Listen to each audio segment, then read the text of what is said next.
ya anda por los estudios nuestro invitado del día de hoy. Y lo comentábamos hace un rato. ¡Qué semana tremenda! Hemos tenido la música me llueve top esta semana. Esperamos no decaer, pero bueno, está difícil sostener este level que hemos tenido. Si están por allí, acomódense, sírvanse algo, porque ya les voy a presentar a nuestro entrevistado del día de hoy.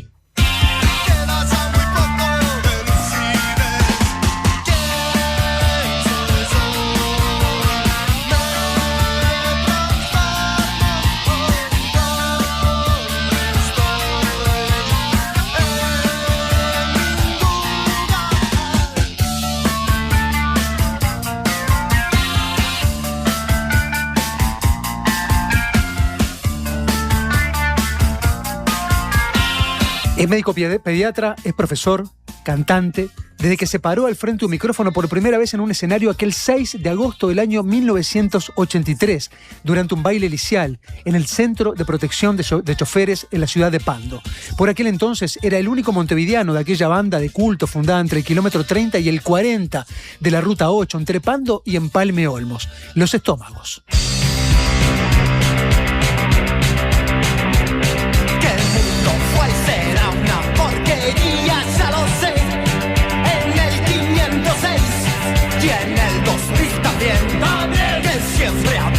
Gabriel en realidad solía cantar murgas, tangos, boleros en los asados y no fue el primer convocado para el llamado. En la fundación, cuando aún portaban aquel nombre de The Vultures, Gustavo Marriott fue uno de los primeros en probar el lugar del cantante. Pero el cabeza no resultó y pasó a encargarse de la batería, otro de los roles aún vacantes en aquella nueva Nobel formación. Pelufo, a quien conocían de veranear juntos en Costa Azul, entonando algún tema, incluso de Leonardo Fabio, probó y tampoco fue aceptado. Pero no hubo mejor alternativa a la convocatoria, así que finalmente fue quien quedó. Desde entonces es uno de los frontman más enérgicos de la escena rockera local.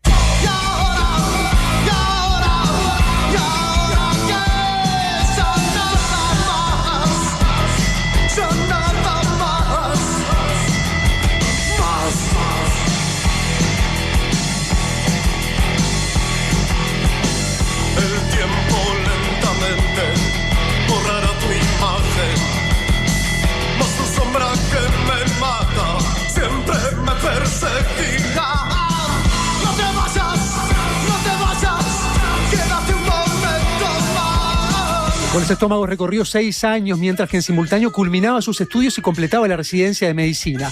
Junto a aquella banda publicó 4 trabajos discográficos, desde su irrupción en el 85 con aquel emblemático Tango que me hiciste mal, hasta el 88 con No habrá condenado que aguante. Con las cenizas aún humeantes de la disolución, a fines del 89, junto a parte de sus compañeros, fundó Buitres, después de la Una, la banda que aún lidera vocalmente desde hace ya 37 años. Puedo verte resistir, no me atrevo hasta el final. Luces frías caen, tus manos manchan la pared, mirándome así, solo puedo esperar. Además de cantar, desde muy pequeño Gabriel descubrió tímidamente que también podía escribir. La anécdota la contó hace ya 2 décadas, cuando en el año 2006 publicaron aquel registro audiovisual bajo el nombre de Periplo. Una vez estaba en la escuela y me había mandado a escribir unas frases ahí, que dijera algo, escribiera algo, que era lo primero que tenés que hacer. Probablemente estaba en segundo de escuela o tercero, no sé. De repente es lo primero que tenés que escribir, que te salga de vos, sin tener que ser algo de memoria, ¿no? O un dictado, sino que era el inicio de las redacciones. La maestra te tiraba algo, me decía, bueno, escriba algo sobre esto, sobre, yo qué sé, la noche. Escriba algo, escriba 2 frases. Y yo lloraba en casa, porque no podía escribir, no me salía nada. Y me acuerdo que mi vieja me agarró y me dijo, quédate tranquilo, no sé qué, pero pensá, tranquilizate, pensá en esto, pensá en lo otro. Y en determinado momento, ¡pum!, va a escribir algo. Que hasta te diría casi textualmente lo que escribí. De pronto un ladrido rompió el silencio en la noche. Una cosa así. ¡Fantástico!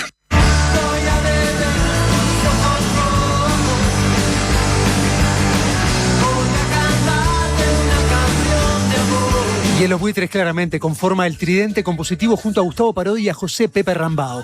Con ello lleva publicados 13 álbumes de estudio, 5 en vivo, otros 5 recopilatorios y media docena de DVDs. Los Buitres, a secas, son hoy una de las bandas más longevas y convocantes de la escena rockera local.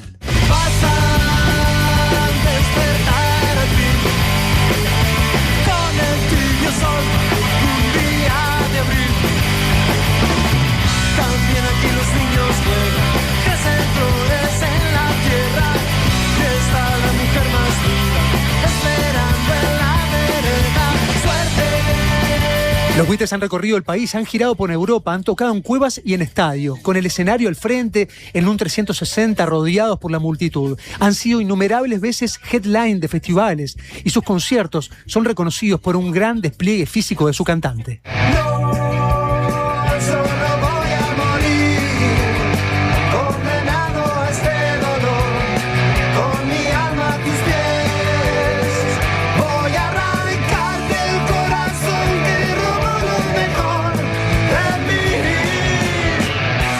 En el año 2017, durante un largo impasse entre canciones de una noche de verano y mecánica popular, Gabriel Pelufo aprovechó a debutar con su proyecto solista. Sin embargo, lejos del rock y la distorsión de guitarras, irrumpió con un trabajo tanguero que rinde tributo al lunfardo, de barro y asfalto. Que no fue más que verte y perder la fe, el coraje, el ansia de guapear. No me ha dejado ni el pucho en la oreja de aquel pasado malevo y feroz. Ya no me falta pa' completar, más que ir a misa e hincarme a rezar. Y dejemos este malevaje abajo, pero volvamos a Los Buitres. Hace muy poquito regresaron de una serie de conciertos por España y en el retorno comenzaron a ajustar detalles de la presentación del nuevo material. Se trata de Nido de Espinas, un álbum que desde el título propone ya cierta incomodidad. Las canciones aún no circulan, ni siquiera entre la prensa, ya que sin acceso a plataformas las van a estrenar en formato físico y las compartirán en una escucha inmersiva en el Planetario Municipal. Así que hasta ahora, hasta que no haya canciones nuevas, por tanto, hablaremos mientras.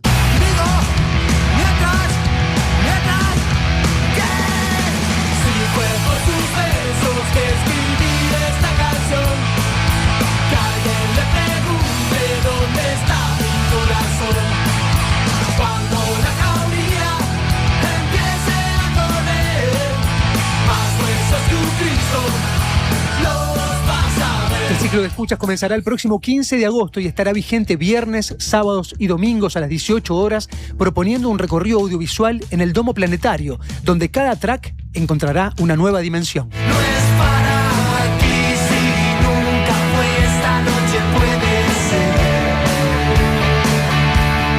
Bajo la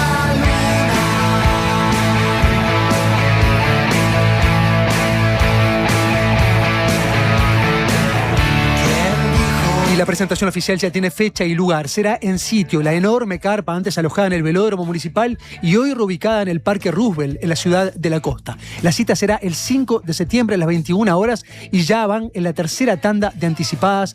Quedan a 1.190 pesos.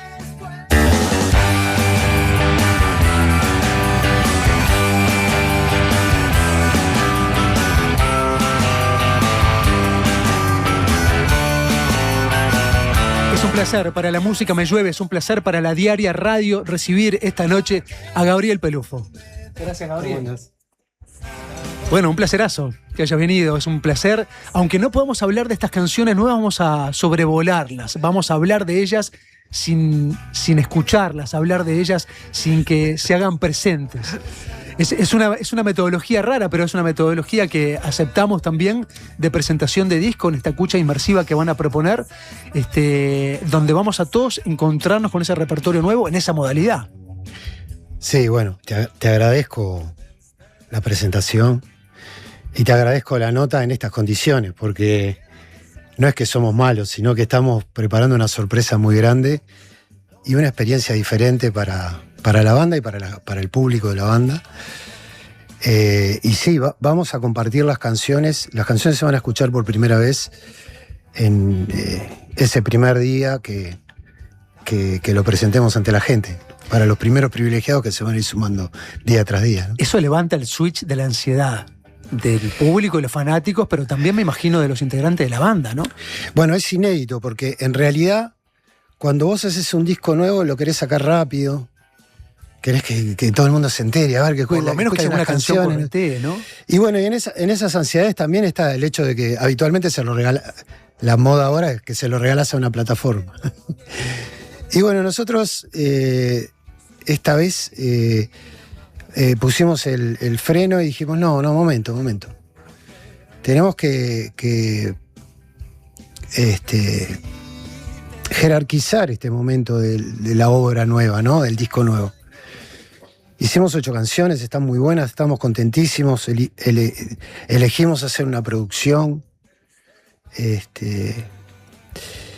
y dijimos, bueno, ¿y qué tal si esto lo ralentizamos y buscamos un contacto directo con la gente? Porque cada vez que hacemos algo la gente nos responde, ¿por qué no buscamos algo directo? Y bueno, primero se nos ocurrió las escuchas. Bueno, vos estás haciendo escuchas, pero hay un montón de gente haciendo escuchas. Se escuchan discos en boliches. Y eso era una idea de decir, bueno, y si lo tiramos en el planetario y lo escuchamos todos juntos ahí en el planetario. Y a partir de ahí surgió la idea y en este momento estamos en lo que vos decís, sacando un disco en físico, que la gente lo va a escuchar por primera vez en escuchas y bueno, lo va a poder comprar obviamente. El disco... El día que se hace la primera escucha es el día que sale el disco. Va a estar disponible en todos los formatos, en vinilo, en CD, en cassette también escuché. En cassette también, y bueno, no es una cuestión anacrónica. Puede ser que esté disponible también en digital ese día, pero no gratuitamente, sino como obra, ¿no? Está bien. Yo creo que es una idea, tengo sensación de que lo hemos hablado ya anteriormente. Sí. No recuerdo si en el trabajo anterior o en el interín entre el trabajo anterior y este nuevo. Puede ser, sí. Que ya la banda rumiaba ver de qué manera canalizar el nuevo repertorio, porque es algo que también inquieta a nivel general también al universo artístico, ¿no? De qué manera volcar sus nuevas creaciones, dónde ponerlas, cómo publicarlo, en un concepto, en un envoltorio de un disco, o ir soltándolas de manera independiente como simples o cortes. Sí, nosotros como todos los artistas pensamos en esas posibilidades y hemos barajado esas posibilidades, pero hemos optado sistemáticamente por hacer nuestro paquetito de canciones. Sí, que está perfecto. Porque tampoco en la música popular el hecho de tener un long play o algo por el estilo es algo que es una verdad histórica, ¿no? Es un lapso en la historia de la música. Y también lo de el vinilo que lo das vuelta y después el CD que podías meter 70 minutos de buena calidad. Digo, las cosas cambian rápido y la digitalización de la música también trajo cambios importantes y rápidos, ¿no? Pero a nosotros nos gusta hacer un conjunto de canciones que tengan que ver con un contexto y un tiempo, algo vinculado a lo temporal. Porque lo que escribimos está relacionado con las cosas que nos van pasando entre disco y disco. Hablemos de las canciones. Son 8 canciones de un total de cuántas que entraron en esa clasificación que terminaron siendo seleccionadas este puñado. A Gustavo no le gusta que haya excedentes. O sea que fueron medio con lo justo. Y eso a mí me pone muy nervioso. Y esta vez dijo 8 canciones. Y a mí me pareció que estaba bien. Podíamos haber hecho más y en general cuando vos tirás 10 canciones, 12 canciones, es como si abrieras el corazón del taller, ¿no? Porque ahí también quedan los proyectos medio inacabados. Pero bueno, 8 canciones me parece que estaba bien. Sobre todo después de tanto tiempo de no sacar material nuevo. Y una sola canción quedó afuera. Una sola. Sí, fueron 9 que quedaron estas 8. ¿Porque las que quedaron son mejores o porque...? No, a esa no le... Laburamos mucho sobre estas 8 canciones. Trabajamos mucho. En distintos periodos. Aparte, empezamos a componer en 2022 y terminamos en 2025. O sea, es un periodo el más largo de todos. Y encima trabajamos con los productores también. Con Ale, pero con con Seba. Con Seba Teisera. Teisera. ¿Eso en el proceso? No previo a la grabación. Medio al final, cuando más o menos teníamos las canciones, también trabajamos con devoluciones de ellos, ¿no? Entonces le dimos laburamos mucho.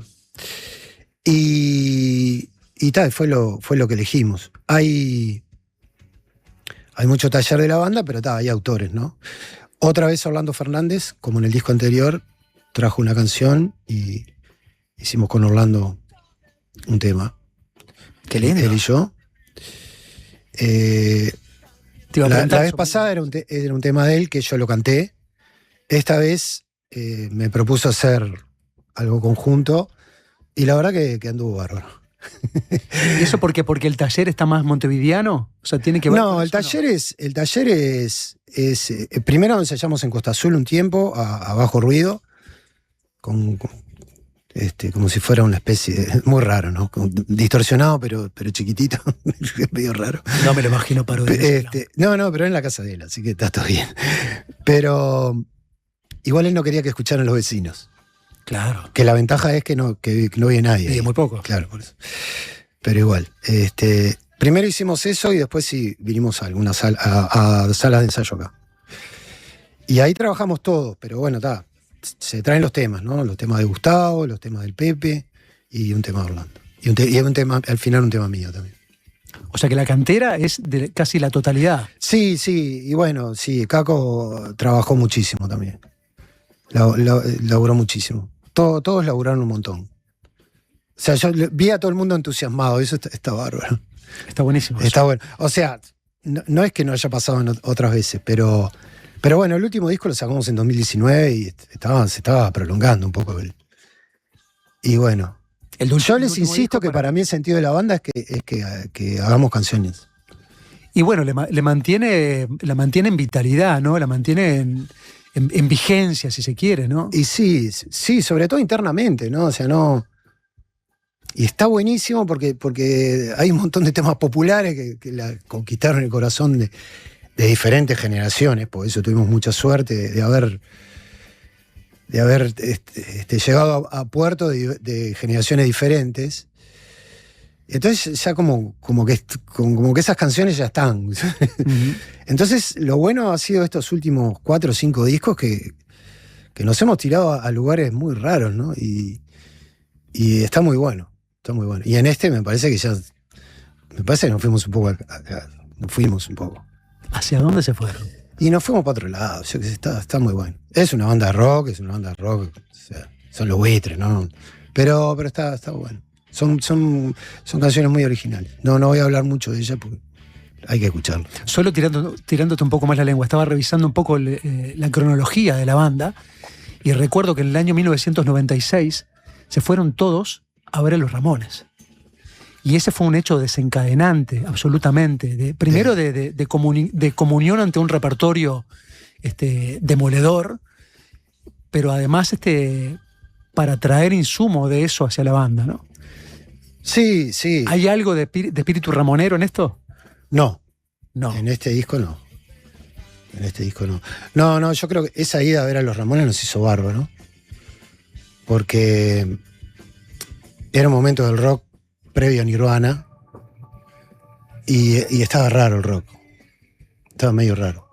No digo que no hubiera cosas buenas, siempre hay cosas buenas. Pero nosotros no sabíamos por dónde arrancar y estábamos dejando un poco esa beta. Y ver a los Ramones no. Y aparte en Buenos Aires. Volver a la fórmula, ¿no? Ver a los Ramones en Buenos Aires. Claro. Metieron como 45.000 personas en ese claro, momento. O sea, bueno, la vez que fuimos nosotros fueron 3 obras seguidos que fueron apoteósicos.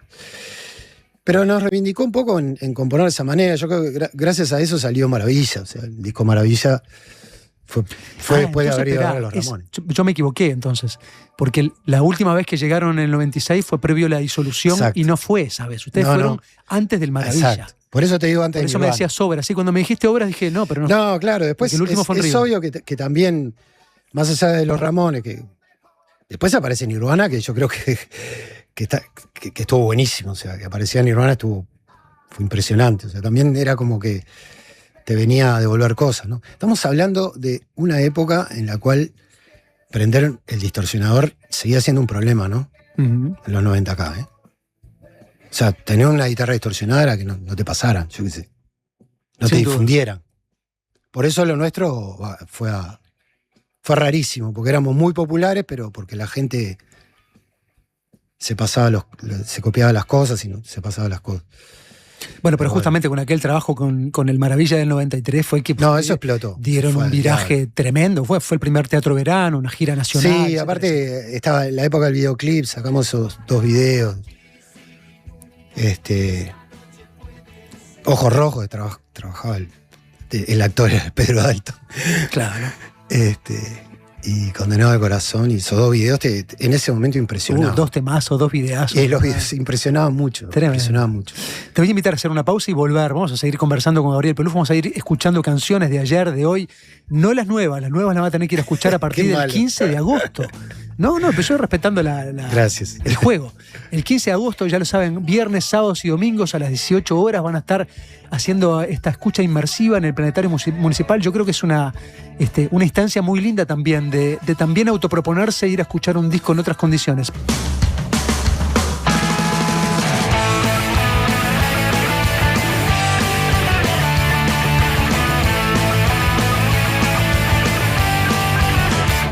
Seguimos en La Música Me Llueve, seguimos conversando con Gabriel Pelufo, seguimos conversando sobre este nuevo trabajo, este Nido de Espinas. Quiero desentrañar un poquito sobre el título. Es una promesa de un lugar donde uno no quisiera volver, un nido de espinas, ¿no? Un espacio donde seguramente uno va a salir lacerado, rasguñado, entrecortado. ¿Va por ahí el repertorio que está circunscripto dentro de ese título? Y para que valga la pena, las cosas tienen que doler, ¿no? Ahí va, Pero sos de es un esos. poco de eso. Bueno, en cierta forma sí, yo qué sé, hay una cuestión que puede ser generacional, pero que estás acostumbrado un poco a los palos y a que no te caigan demasiado bien los ambientes muy, muy asépticos o muy controlados, ¿viste? ¿No? Yo también a esta altura del partido podríamos hacer algo mucho más tranquilo. O sea, podríamos estar piloteando las cosas de otra manera y me parece que el disco anterior fue un muy buen disco y bueno, la idea en este era hacer algo completamente distinto, pero también que anduviera por un lado. Y bueno, en este caso habla un poco así de cuestiones que duelen, ¿viste? O sea, dolor que vale la pena, ¿no? O sea, que mueve, ¿no? Una cosa así. Buenísimo. Va por ese lado. Y yo recién miraba el teléfono un poco porque hay cosas que no me quiero olvidar. Sí. Porque en este disco ha laburado tanta gente y todavía está la productora Enano Maldito, que es la que está haciendo la película para Domo. Pero bueno, la tapa que vi que está puesta ahí que hizo Santiago Guidotti y que ilustró Matías Berrejillo, Mira. que o sea, estuvieron laburando, porque ahí sí que los matamos, pobre. Estuvieron laburando un montón y bueno, sacaron eso que para mí es algo espectacular, ¿no? O sea, Claro, es encontrar el concepto visual. ¿no? Sí, fuimos desarrollando todo eso y ahora lo trasladamos también un poco a la parte de imagen, ¿no? Con Marco Vecchio y tratando de hacer las animaciones y las filmaciones de estas canciones. ¿Y ahí participa la banda o hay alguien más dentro de la banda que asume? Te veo asumiendo ahí el rol. Ahí sí, lo hablé con mis compañeros y como que me dieron cierta libertad. Y yo igual, pese a tener esa, digamos, autorización ética de mis compañeros, igual demoré mucho en tomar la decisión, aunque Parodi me dijo, hacelo, déjate joder. Pero la idea de filmar o de animar era el riesgo de agregar conceptos a las canciones. El riesgo existe, no lo voy a negar. Pero sí trabajamos con la productora, con Marco Vecchio, de tal manera de que, bueno, que ellos presentaran las cosas y nosotros damos algunas directivas, pero no demasiadas, ¿viste? O sea, hay un guionado y trabajá. Pero Bueno, mayormente va a mostrando. ser sugerente y no literal. Eso está claro. Exacto. Tratamos de evitar Va a ser eso. poético. Bueno, va a ser lo que sea. Vas a estar ahí, vas a estar escuchando la música, te van a acompañar las imágenes. En una situación diferente a una sala de cine, obviamente. ¿No se va a ver la banda tocando o sí en algún momento? No, bueno, no sé. Perdón, quiero saber. No, pero digo, no vamos a estar tocando en vivo, en una palabra. No, eso está claro. No, pero es importante porque alguna gente se confundió. No, el toque Pero en vivo vamos va a ser el 5 de septiembre en sitio en el Parque Rubén. Sí, ahí Eso está sí. claro. Acá es una escucha del disco. Es una escucha. La banda seguramente ande ahí en alguna de las Sí, funciones. vamos a tratar de estar en la mayoría de funciones posibles. Si no todos, algunos. Pero es un poco un compromiso también, ¿no? Sí, de anfitrionar. La idea era escuchar el disco juntos, ¿no? Tener una experiencia colectiva, escuchando el disco, igual que pasa en los shows, pero esta vez descubriendo eso que parece ser algo íntimo de la persona que escucha tu música, que es el primer día que escucha una canción. Entonces, En la banda eso ya sucedió. Me imagino que además del momento del estudio donde la banda escucha ya todas las canciones y dan el ok para que eso vaya a masterización, después hubo una instancia de la banda extendida donde se escuchó el disco, ¿o no sucedió eso? Y va a ser este momento. no, sí, eso ya sucedió. Este momento es un momento como de reencuentro con el disco, porque el disco lo dejás y ahora sí lo volvés a escuchar mucho. Yo lo acabo de escuchar ahora cuando venía para acá, porque tenía que hablar del disco. Tenía que hablar sin hablar. Sí. Y es interesante la incomodidad que genera en la banda el disco. Más ansiedad, ¿no? Quiero preguntarte un par de cosas más del disco y ya meternos en otra temática. Quiero saber cuál fue el rol en particular de Ale Vázquez y del Enano Teisera. ¿Cómo se dividieron un poco las tareas? ¿De qué manera funcionaron? ¿Cómo articularon con la banda? Y con las distintas individualidades de la banda. Bueno, sí, importantísimo. A mí me parece una sabia decisión haber optado por tener productores. Sé que hay. Eso está. Ahora se da como por sentado que siempre tiene que haber un productor, aunque sea un productor técnico, de la parte técnica, ¿no? Un intermediario. Sí, técnico. Una escucha externa, por lo Sí, menos. siempre. Eso está acomodado por hecho, ¿no? Pero bueno, pero en nuestra época, nosotros somos de la época de discutir si el productor o no productor. En general, siempre el valor lo tienen las canciones, pero cuando hay un productor las cosas pasan a otro plano. También a veces tenés que tener cuidado con el control de tus canciones, o lo que quisiste, o si el productor te abre una puerta, a ver si querés, mirás, a ver si querés ir para ahí o no. Pero en una banda como nosotros ese riesgo no se produce, o sea, fue todo virtud. Primero porque son técnicamente dos personas destacadas, exitosas. Porque humanamente son dos personas maravillosas. Y porque les gustaron las canciones y se metieron adentro de las canciones, y en un momento dimos cuenta que estaban defendiendo las canciones igual que nosotros, ¿no? Está buenísimo. Al Enano Teisera seguramente lo conoce la mayoría, pero Ale Vázquez, además de haber sido exdirector de Polygram, fue productor, guitarrista de artistas como Carajo, Almafuerte, Dividido, La Renga, el disco Mucho de Babasónico, me acuerdo que lo produjo él, 2 Minutos, Intoxicado, Bersuit, El Gordo, Las Pastillas del Abuelo. Y la de La Vela Puerca también. Y de La Vela Puerca. Y nosotros teníamos referencias a punto de partida de Cristian Cari, con el que hablé. Ellos produjeron 2 discos con Ale Vázquez. Y bueno, de Ernesto de T, que habló con Orlando y le habló de Ale. Entonces nos vino Ale como por 2 o 3 lados distintos. Y bueno, ahí fuimos. Y Ale nos propuso a Sebastián y le dijimos que sí, de entrada. Sebastián. ¿Y el enano que funcionaba como un gurú? ¿Cómo funcionaba? Pues lo que estás diciendo es porque el enano acá en Uruguay es un gurú, ¿no? O sea, Y es un gurú. Pero bueno, no, el enano el enano se metió con las canciones y empezó a laburar. Él labura. Labura sobre los temas, propone cosas. Se metió dentro de las canciones. Y bueno, hay una etapa que es antes que entres a grabar y otra que se va dando durante la grabación. Después la mezcla fue más que nada de Ale, ¿no? De Ale Vázquez. O sea, el que mete después manos a las perillas es Ale. Sí, nosotros, bueno, también eso fue un intercambio intenso de 2 o 3 meses hasta la mezcla definitiva. Sobrevivieron al momento del estudio de grabación, que es un momento tenso, además de banda, porque sobre todo corren contrarreloj de las horas del estudio, hay que concretar el repertorio. ¿Sobrevivió la banda? Sí, fue muy fácil. Nosotros nos asustamos un poco de lo fácil que fue. Grabamos en Buenos Aires y después vinimos al estudio del Burro de Sebastián. Estaba Manolo ahí también, que también colaboró, más allá de ser el asistente. Y se generó un ambiente muy bueno, o sea, la grabación estuvo muy buena. Después, lo pesado un poco siempre es la mezcla, ¿no? La mezcla de rasparse la piel un poco, ¿no? Pero bueno. Dejamos descansar este nido de espinas, nos reencontramos con él el próximo 15, nos metemos en otros territorios que empiezan de esta manera.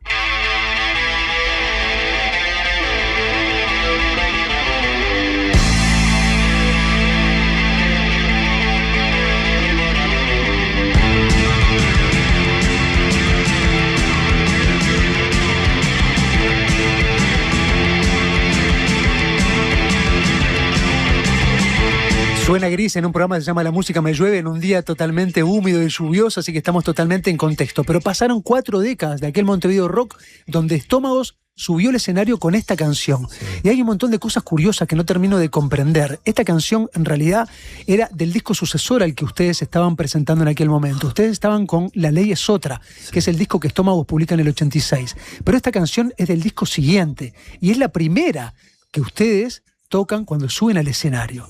Entonces quiero evocar aquel Montevideo Rock de 4 décadas atrás, de aquel año 1986, cuando ustedes creo que tocan el sábado 22 de aquella seguidilla 21, 22, 23.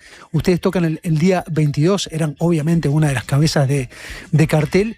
Pero quiero preguntarte, más allá de los Estómagos, ¿qué significó ese concierto para vos y qué hacía esta canción Gris en la apertura? Estómagos tenía...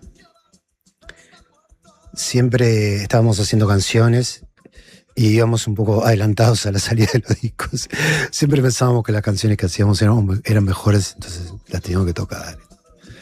En realidad éramos muy jóvenes, acá no había una cultura de artistas, o sea, de cómo ser artista. Era noviembre, vos ya tenías 21. Noviembre del 86, sí, 21. El disco se llamaba La Ley es Otra. Sale en diciembre, ¿no? Exacto. ¿Y qué hace esta canción? Entonces la explicación es esa. Ya estaban adelantando repertorio que iba a venir en otro disco. Sí, sí, sí, es verdad. No, me parece que yo no sé si era un boicot inconsciente que nos hacíamos, ¿no? Porque siempre estábamos como en el momento, bueno, hoy es el cruce de caminos, ¿no? Hoy es el día de la encrucijada. Sí, también viviendo la urgencia, ¿no? Sí, a todos les pasa lo mismo. Escuchar a Los Tontos, cuando escuchaba a Renzo, o escuchar la nota que le hiciste a Juan. Creo que en eso tenemos algo en común, todos. Que siempre estábamos pensando que, no sé, que todo se terminaba o que la cosa estaba complicada, y bueno, era producto de lo que se vivía en ese momento. Sin duda. Igual, ese festival para Estómago fue increíble. Nosotros cerramos después de Fito Páez a las 3 de la mañana. Nosotros cuando salimos a tocar pensamos que no iba a haber nadie, y estaba el ruedo lleno esperando los Estómagos, ¿no? ¿Y para Gabriel Pelufo qué fue? No, fue increíble. Ya habíamos tenido algunos festivales grandes, pocos, pero habíamos tenido alguno. Habíamos tocado en Como una Fiesta, en el Parque de Villa Biarritz. Había sido... Ese sí, me asusté, porque era la primera vez que tocábamos para tanta gente. Ya había existido el graffiti, ya había existido Como una Fiesta. Los teatros de verano, claro. Ya habían pasado cosas, ¿no? Pero digo, el peso específico de los artistas extranjeros con respecto a los uruguayos y lo que se decía a la vuelta y todo, digo, hacía prever lo peor para todos los uruguayos, ¿no? O sea, y a nosotros nos pusieron a cerrar. A mí nunca me gustó cerrar los festivales, pero en esa vez yo no me acuerdo si lo peleamos o no lo peleamos, para no cerrar. No para cerrar, sino para no cerrar. Y me parece que cuando quedamos después de Fito Páez, nos pareció que tipo, no, caímos en la trampa, ¿no? O sea, nos pusieron a cerrar, pero vamos a tocar subimos a tocar a las 3:30 de la mañana. Pero fue increíble el show. No tengo que decirlo mucho porque creo que está grabado por ahí. Sí, está grabado. El show es increíble. Es tremendo, lo he visto 1000 veces. Vuelvo al antecesor Eso entonces. ese show tiene 40 años. Increíble. Vuelvo al disco antecesor de esta canción, del cual se cumplen 4 décadas. También aquel La Ley es Otra. Es un disco en el cual hablaban de temas con total vigencia, ¿no? Canciones como En la Noche, podría haber escrito ayer, ¿no? La ley es otra en el cinturón. La ley es otra. En la noche sentirás miedo. En la noche la justicia no es un juego.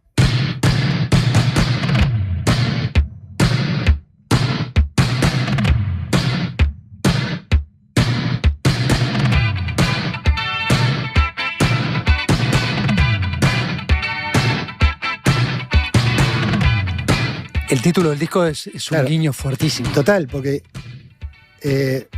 La Ley es Otra está sacada de La Noche, que habla de lo que habla en la noche. Uh-huh. Pero le pusimos La Ley es Otra por lo que estaba pasando en ese momento, que fue un cimbronazo en la sociedad, que fue la votación en el Parlamento de la ley de caducidad. Pues el disco se llama La Ley es Otra.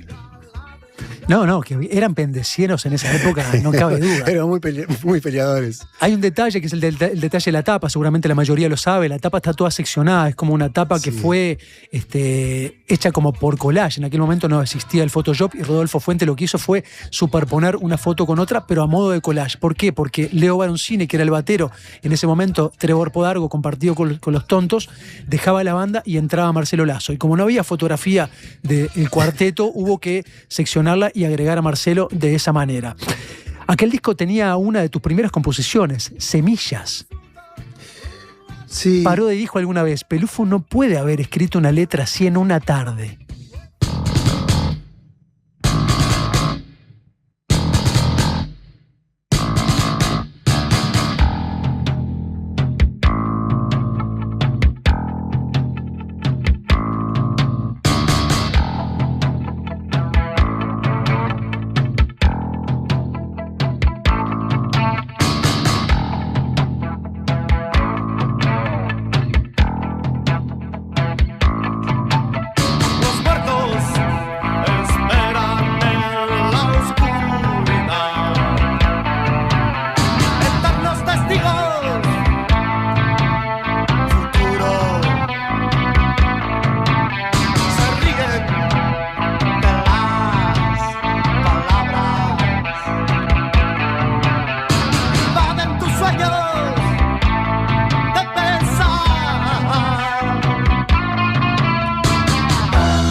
¿Te acordás de esto? Sí, ahora.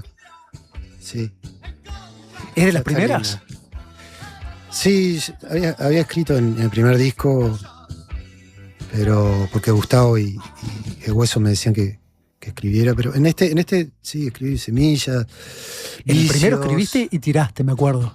En el primero me acuerdo que escribiste y tiraste. Y descartaste. Tiré un cuaderno entero de letras, sí. Sí, no me sentía muy seguro, digo. Pero la banda te estimulaba. Eso sí. El gran valor mío era mi actividad arriba del escenario, como frontman. Entonces, ellos eran muy buenos conmigo en los otros aspectos, pero me estimulaba mucho que hiciera cosas. Pero este tema está bueno, está muy bueno. Creo que en este disco escribió bastante, ahora que me empiezo a acordar de los temas. Y sí, este tema está muy bueno. Muy bueno. La otra vez te escuchaba la nota que tenías con Pablito Silvera en TV Ciudad. Sí. Y me sorprendía cuando vos decías que tenés como un torrente de composiciones que te vienen a la cabeza. No que te atormentan, pero no me sí te vienen como me quedé un manantial. pensando, porque Pablo se ay, pobre, no puedo vivir. No, pero es una... Es algo que bueno, se calma un poco cuando estás por sacar el disco. Y ahora que, por ejemplo, ya las canciones terminaron hace casi un año. Y ahora ya me empiezan a venir canciones a la cabeza, ¿viste?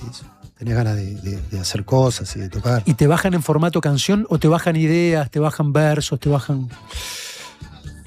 Sí, de todo. Melodía sobre todo. Y alguna letra con melodía y eso. Y así como abriste un camino solitario en el tango, ¿nunca pensaste abrir un camino en solitario de este otro universo? Sí. Aparte, yo ya abrí mi camino solitario. Canto tango, pero no quiere decir que... Aparte de canto tango, milonga, puedo cantar otras cosas. Sí, claro. Pero bueno, está Buitres con...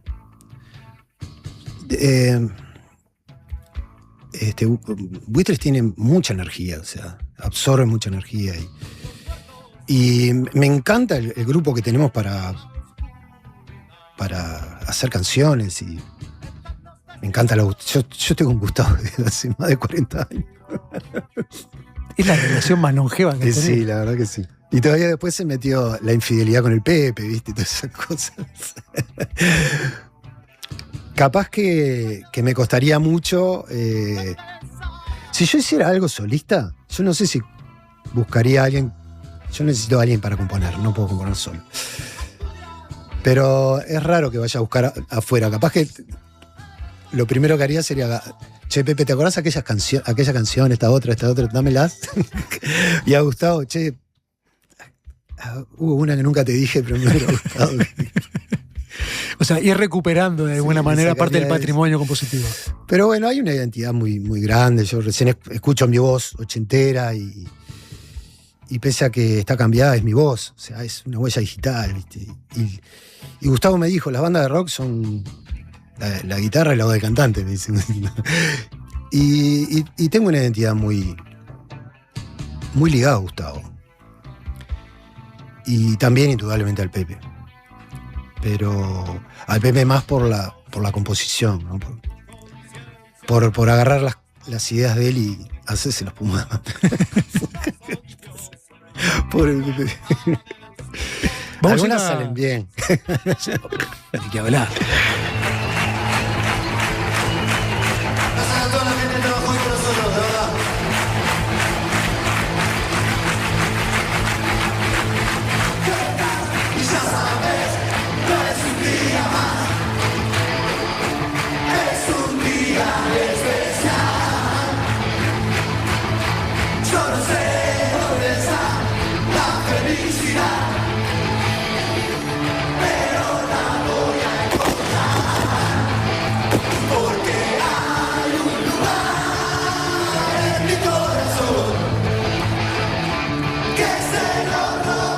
Es tremendo porque esto ya suena a despedida, ¿no? Sí. ¿Lo tenés sellado así? ¿Ya suena esta y ya te estás yendo? Sí, es el tema, es un poco el tema para la gente, que resumía un poco lo que sentíamos todos el día del show, la gira, cómo estábamos todos laburando y nos metíamos en una camioneta y nos íbamos, pero también la gente iba. Y iban de distintos lugares a vernos. Es una canción que cierra sus espectáculos, creo, más o menos desde que fue publicada, hace 2 décadas y media ya. Esta canción. No sé si fue siempre que cerró, pero en un momento dijimos, bueno, tal vez la canción. Es la del cierre. Es la del cierre.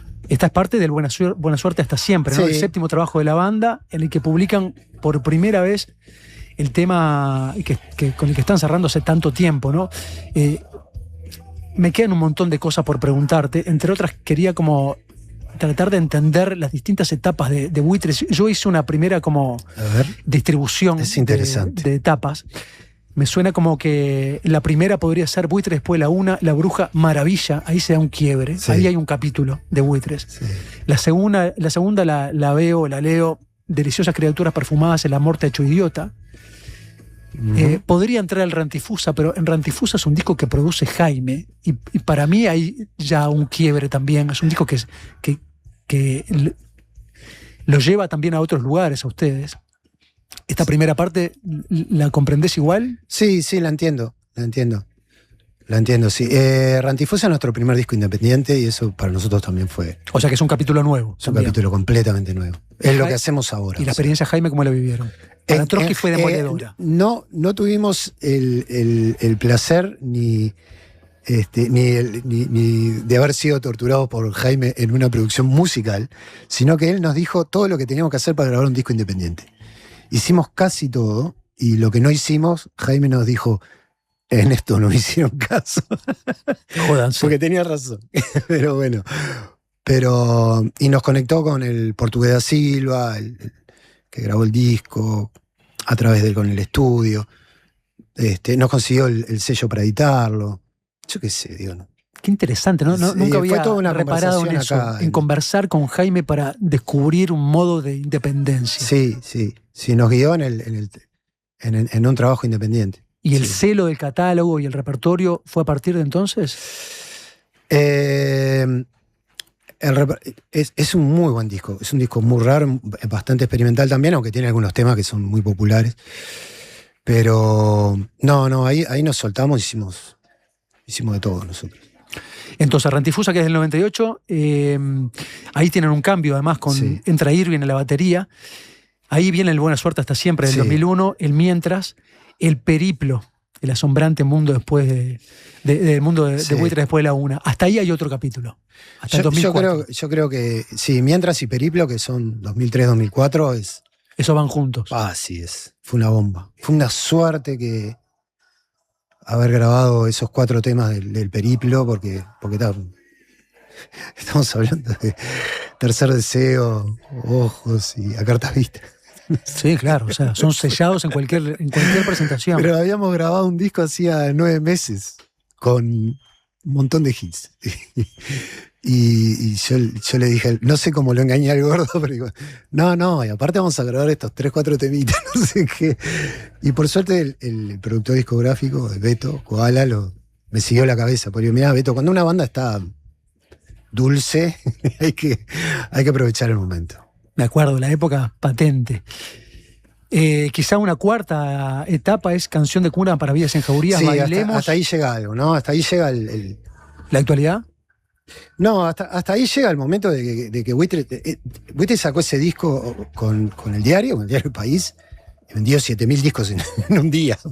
La de medias. Esa era la popularidad de la banda en esa época. Y bueno, yo creo que hasta ahí hay una etapa. Y después viene este camino de... Bueno, pero decilo vos. Porque yo, No, pero ¿qué? ¿desde dónde viene este camino nuevo? Y ¿Desde puede ser Canción que... de Cuna? No, hasta Canción de Cuna. Después de Canción de Cuna... Hasta Canción de Cuna. Por Sí. eso, la nueva etapa sería Bailemos, Bailemos. Canciones de una noche de verano Sí, y Mecánica Popular con El Mecánica Nido de Popular, Espina. O sea, este cuarteto sería como sí. una etapa nueva de Buitres. Sí. Tengo para charlar una semana y media. más Es o que es menos. mucho tiempo. Sí, porque revisando almanaques así, La Muerte de Ocho Idiotas del 96, o sea, tengo Igual- otro reparo ahí, Sí. ahí aparece Final también. Sí, tenés razón. Aparece Final y de hecho es el final de Marcelo Lazo también. Bueno, nos volveremos a encontrar en otro momento, seguiremos Bueno, charlando, cuando ha sido un escuches placer. el disco. Cuando escuche el disco, vas a seguro. escuchar el disco. Ahí los convoco de nuevo y ya hacemos una escucha pormenorizada.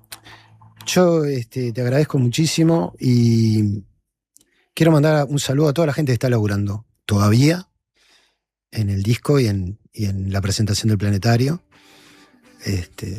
A la productora Enano Maldito, a Santiago que está con nosotros también apoyándonos, Santiago Guidotti, a toda la banda, a Lucía Pelufo, que está trabajando en algo Qué que bien. todavía nos falta filmar. Así que estamos muy, muy copados. Pero estamos, ahora no te voy a tirar, pero más de 20 personas lograron este disco y eso es alucinante.